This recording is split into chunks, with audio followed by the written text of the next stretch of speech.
Hi, this is my first video of like myself, so it feels really strange to be talking, So today I'm gonna talk about why I converted to Islam, because this is like a big change from who I used to be in the past. For the people that know me in the past and whatnot, they know me as a completely different person. Like, I was not like this. It's kind of drastic and it's kind of difficult when people ask me like, why do you convert? Because I can't really say it within one sentence. Oh, this is why, because there's just so many factors that it's hard to really put it in one sentence. Okay, yes, I believe in God now, and yes, my life has been better now. It's so much more than that. Mom and Dad, if you're watching this, I'm so sorry. They're very disappointed in me, and I know that, but it's not something they can control, and I have realized it's my life, and everything that I do, it's up to me where I want to go in life. So yeah, my background, I'm Chinese. I was born in China, and then I moved to Montreal when I was 3 years old. So I live in Quebec and Ottawa my whole life, and also now I live in Toronto. But regardless, I'm born in China, but I never really went back. I have no connection with it. I can speak Mandarin, but I can't write it that well. So yes, I'm Han Chinese, which means I'm mainland China. I'm not an Uyghur, I'm not a Hui Chinese, I'm Han Chinese, which is just like the majority of Chinese people. And most people there, they're very like anti-religion because of the environment that they're born in, obviously. Due to their political issues, religion in China is not really prominent and is very, very heavily discouraged. So I won't even get into the complications of how messed up it is there. I never really, believed in God. Okay, well, there was always a part of me that kind of like wished on something. So I remember when I was like younger, I had this little rock thing, this little bar of soap that I would kind of like talk to it as if I'm communicating to like the universe and whatever, and I would make wishes with it. For example, like I put stickers on it, like a heart sticker for like love, a star sticker for like fame, a bunch of stickers on it. So I would hold the sticker and then make my wish or something like that. When I was a kid, just like wishing on random stuff. There's moments where I try to connect with the greater universe, because I feel like I've always been a really spiritual person. However, my family was not. My mom disliked religion because she was born in a small village in China, and they were really into like shamanism and that type of like cults and whatnot. So she regarded all religions as something kind of like weird, kind of strange, kind of like dealing with the occult, kind of dangerous and kind of sketchy. Like, if you know Chinese people, they're generally pretty superstitious. Beware of Ouija boards, or like be careful of like, there's certain colors and certain numbers in like Chinese culture that are like, quote unquote suspicious and weird. She's just never believed in God. I think she believes in spirits, but not God. That's enough about my mom. And as for my dad, he is Buddhist, sort of, but not exactly. He believes in these principles, and he occasionally meditates, maybe like once a week. He has like one of those meditation beads. Other than that, he doesn't really practice it that much. And so yeah, I've lived in a very like kind of like agnostic, like no religion type of family situation.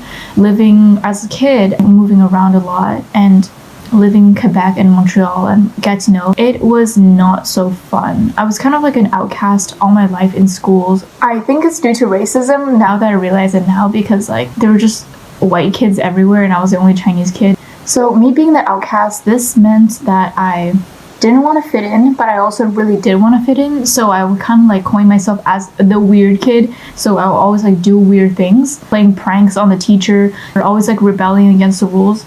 Even when I moved to Ottawa for my high school years, felt pretty alone. This is like why I was pretty open to doing a lot of like, wrong stuff. So it was really easy for me at a young age to get manipulated by the wrong crowd. I got into a lot of situations that were really like bad for me if I continued them long term, but I did not continue them long term. I've done more messed up things than most people that I know around me. I don't even want to get into it because it shocks people, honestly. I felt a little hollow inside sometimes. I've always was curious and want to try everything, and that's not really good if it's like things that are bad for you. When I moved to Toronto, I thought I would continue living my haram lifestyle, but I guess something changed. I met one of my friends and I became very close to this person. And I told this person, I'm looking for ways to, be more spiritual. Like, I want to learn more about religions. Like, I've delved into like Taoism a little bit in the past. I read something about Taoism, about how like everything in the world springs from like the Tao, like the yin yang. Everything is like a giver, a receiver, kind of like the ins and outs of life, the day and night. Everything springs from it. The problem with Taoism is, for me, there's not enough like root. It's too much of a philosophy rather than a religion, if that makes sense. And I don't know, I wasn't really looking for a religion. So I told my friend I wanted to try, meditation or something relaxing. And he's Muslim, so he's like, okay, why don't you try praying? And I'm like, okay.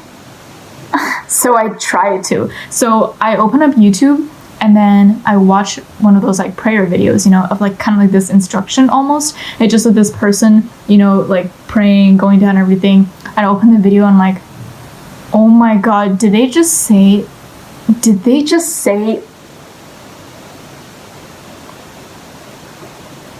isn't that like a swear word? I was so ignorant. I was like so completely oblivious. But my parents used to tell me these stories. Like, they would just be like, oh, I read on the news the other day that like this Muslim dad like drowned his daughter for not wearing hijab, blah, blah, blah. So like, growing up, I did have Muslim friends as a kid, but like hearing all these stories, I'm like, okay.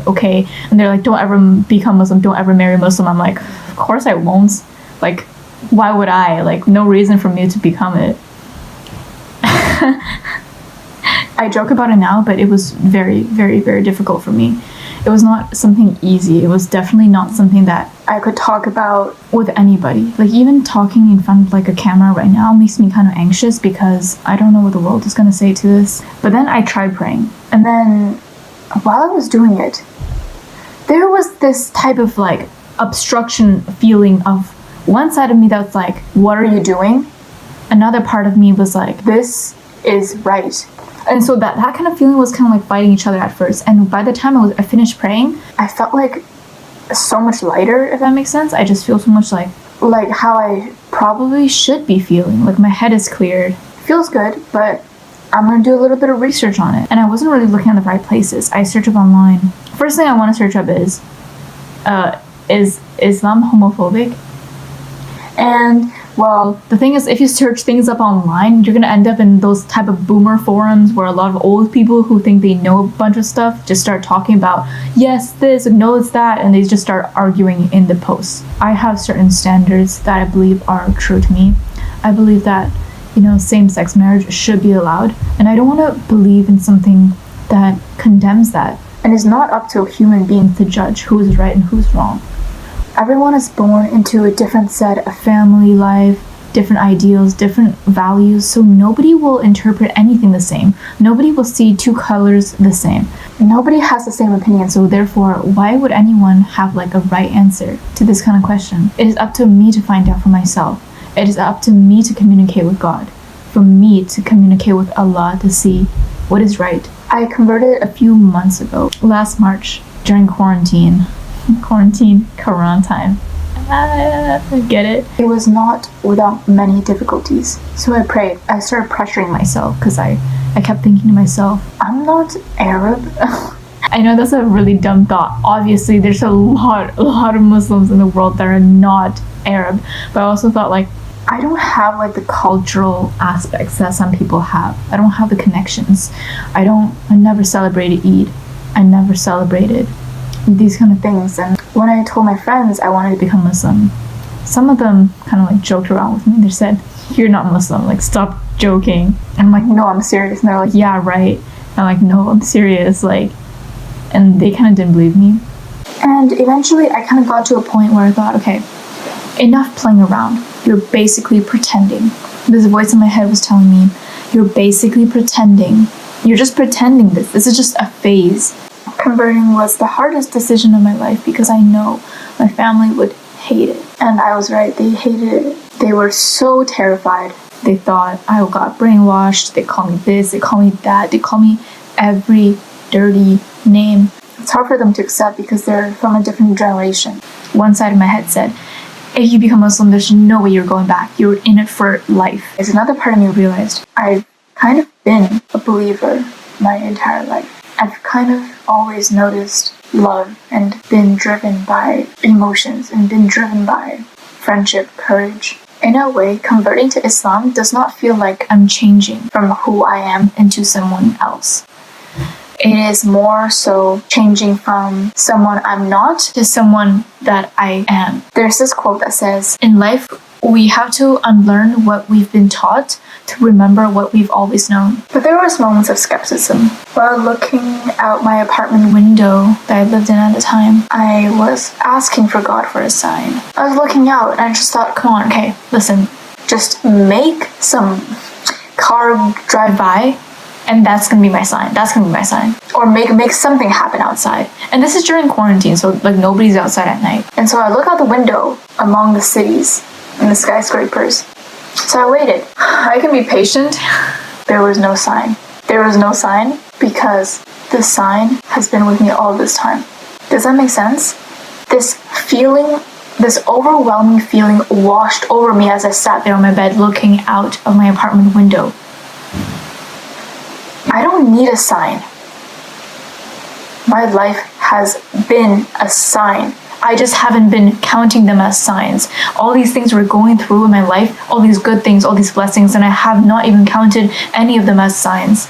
I just thought everything was the way it was for just whatever reason that it was. Things happened just because. I never really regarded them as signs. And I think about all these things that I wish for. And at that moment in life, I had everything that I wished for. I used to pray, I used to really wish, I used to hope with all my heart that I would get into film school in Ryerson in Toronto. And I got in. And on every one of my birthdays, when I blow out the candles, I make a wish and I wish I have a good life. I wish I learn. I wish I gain wisdom. I probably should have wished for something more tangible, because if you wish for wisdom, Allah will put you through all the harsh things so you learn about the wisdom. I did learn. I learned from all the things I've done, all the messed up things I've done. And it's all these signs that I've been neglecting. Everything has been a sign. Look for signs. The reason you don't see signs is because you're not counting them as signs. If you're driving a car and you see a traffic light, and then you never even learned about traffic. You never even sat in a car. You never know anything about traffic lights and cars. When you see the red and you're trying to drive and stuff, you have no idea what that means. You just think it's whatever. It's probably just decoration. Not a sign unless you count it as one. I still have bad habits that I'm trying to curb. I'm not a perfect person, and I realize nobody really is. I used to thought to be a good Muslim, you have to be free of sin. You have to be some sort of pure person. I'm obviously not. Converting to Islam was the most challenging thing that has ever happened to me. I felt like my life was on the line. Like I just feel like, who am I? And I thought I needed to, and I felt like I couldn't. At the end of the day, we rely too much on external signs and we forget every internal sign, every feeling of joy, every feeling of sadness. These are all signs.